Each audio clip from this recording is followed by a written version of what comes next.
Folks, welcome back. News this morning reports that members of the African National Congress's caucus in the parliament are revolting.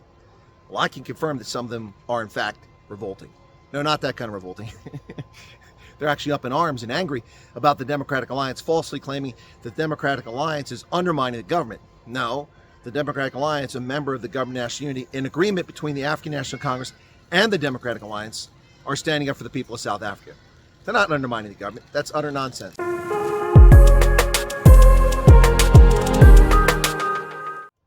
This attitude is born of the arrogance of the African National Congress, thinking that they won the election.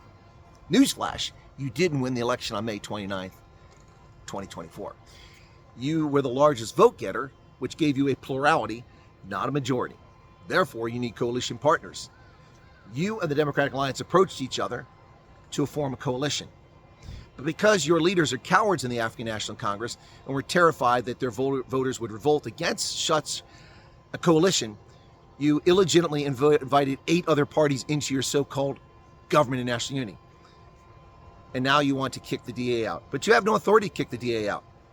Nor does the DA have authority to kick you out. You're partners in an agreement. If you don't like the agreement, then abrogate the agreement and the government of national unity collapses. But the arrogance of these asshat ANC members of parliament, thinking that it's their personal privilege or their right to tell Fikile Mbalula to kick the DA out. Utter nonsense. These people need to study a little political science, pay attention to what happens in Europe, where they've had these coalitions going on for decades. The ANC can't kick the DA out. The DA can't kick the ANC out. If you don't like the agreement, then abrogate the coalition. It's as simple as that. But this utter nonsense of kicking the DA out because they're undermining the government. They're not undermining the government. They're holding government accountable. This is not a pro-DA video, and it's not an anti-ANC video. But I'm tired of the stupidity of uninformed idiots who are given positions in parliament based on their loyalty to the political party, in this case, Luthuli House, not on their competence.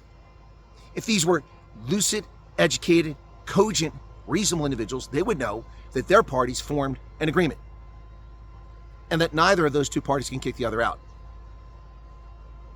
The party that's betrayed the coalition has been the African National Congress, which illegitimately invited 8 other parties, including the Freedom Front Plus, UDM, and others, into this coalition to form a government of national unity in a fake effort to replicate what happened in 1994.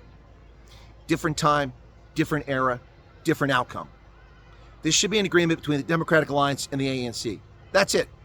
None of the other parties need to be there. They should be backbenchers. They should be in opposition, holding the government accountable. Instead, we have the typical machinations in South African politics where politicians are moving, jockeying, maneuvering for access to tenders, for privilege, for blue light escorts, for the things that matter to them, not the things that matter to the 63 million South Africans, only to the million or so cadres from all these parties. It's time for this to end. It's time for South Africans to hold your politicians accountable. The ANC cannot kick the DA out of the coalition. The DA cannot kick the ANC out. It's utter nonsense. It's the behavior of juveniles. Someone needs to go to the creche and get these kindergartners to start behaving. It should be you, the voting public of South Africa. Hold them accountable, because we know the media won't do it. The Fourth Estate is a joke. It's bought and paid for. Nothing but propaganda by and large. They won't hold the state accountable. This report should be done by South African media, but they won't do it because they're part and parcel of the problem. What say you, South Africa? What say you, world? Any thoughts on this one? Cheers.